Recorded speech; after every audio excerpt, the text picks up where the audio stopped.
তাহলে পাগল স্ট্যাটাসে যে সমস্ত ভোটার আইডি কার্ড রয়েছে সেগুলো আবার অ্যাক্টিভেট করা হবে। এবং এখানে কিন্তু কিছু কথা আছে, রয়েছে উবার এবং পাঠাওয়ের বিরুদ্ধে আনা হলো মোটা অঙ্কের টাকা বিদেশে পাঠানোর অভিযোগ এবং পাঠানো হলো তাদেরকে লিগ্যাল নোটিশও।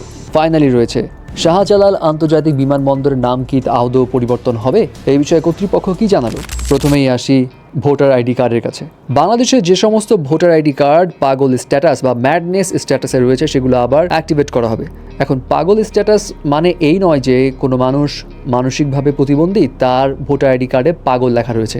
অ্যাকচুয়ালি এখানে একটু ভুল আছে। বিষয় হলো বর্তমানে এনআইডি ডাটাবেজে কিছু সংখ্যক জাতীয় পরিচয়পত্র রয়েছে যেগুলোতে পাগল স্ট্যাটাস রয়েছে এবং ভোটার যখন রেজিস্ট্রেশন করা হয় সেই সময় ভুলক্রমে যে সমস্ত লোকজন প্রতিবন্ধী ছিল বা বিশেষ চাহিদা সম্পন্ন ছিল তাদেরকে ওই ক্যাটাগরাইজ করে ভুলক্রমে পাগল স্ট্যাটাস দেওয়া হয়েছিল এবং যারা এই স্ট্যাটাসে থাকা জাতীয় পরিচয়পত্র বহন করত সেই সমস্ত নাগরিকরা সব ধরনের নাগরিক সেবা থেকে বঞ্চিতও হতো। যাই হোক, এতদিন তো বঞ্চিত হয়েছে, বাট এখন আবার এই ভোটার আইডি কার্ডগুলো রিঅ্যাক্টিভেশন করার জন্য উদ্যোগ নেওয়া হয়েছে এবং সেগুলো হয়তো খুব সম্ভবত সংশোধনও করা হবে।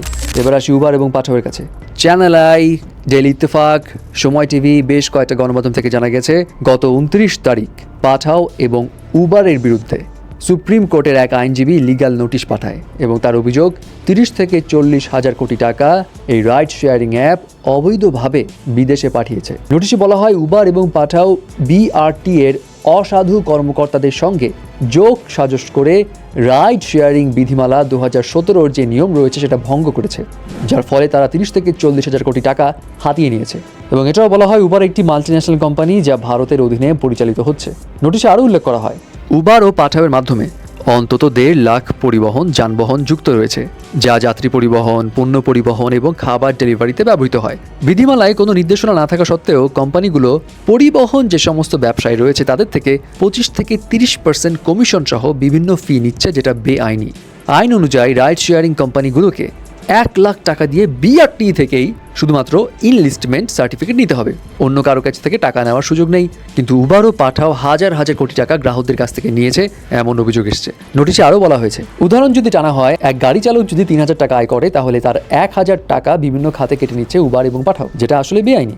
এবং উবার ও পাঠাও গত 8 বছরে সরকারের কাছে কত টাকা ট্যাক্স জমা দিয়েছে এবং বিদেশে পাঠানোর অর্থের বিস্তারিত হিসেব জানতে চাওয়া হয়েছে 15 দিনের মধ্যে। যদি না দেওয়া হয় তাহলে আইনগত ব্যবস্থাও নেওয়া হবে। এবার আসা যাক শাহজালাল আন্তর্জাতিক বিমানবন্দরের কাছে। এই তো 9 সেপ্টেম্বর শাহজালাল আন্তর্জাতিক বিমানবন্দরের নাম চেঞ্জ করে জিয়া আন্তর্জাতিক বিমানবন্দর রাখতে হবে, এটার জন্য বিক্ষোভ হয়েছিল। সো এখন আদৌ কি নাম পরিবর্তন করা হবে? এই বিষয়ে কর্তৃপক্ষ গতকালই জানিয়েছে নাম পরিবর্তনের সিদ্ধান্ত এখনো আসেনি, আর আসলে হবে কিনা সেটাও এখন বলা যাচ্ছে না। তবে হ্যাঁ, 1 অক্টোবর থেকে বিমানবন্দর যে রানওয়েটা সেটা প্রায় 3.5 ঘন্টা করে বন্ধ থাকবে, না লং টার্ম না 14 দিন।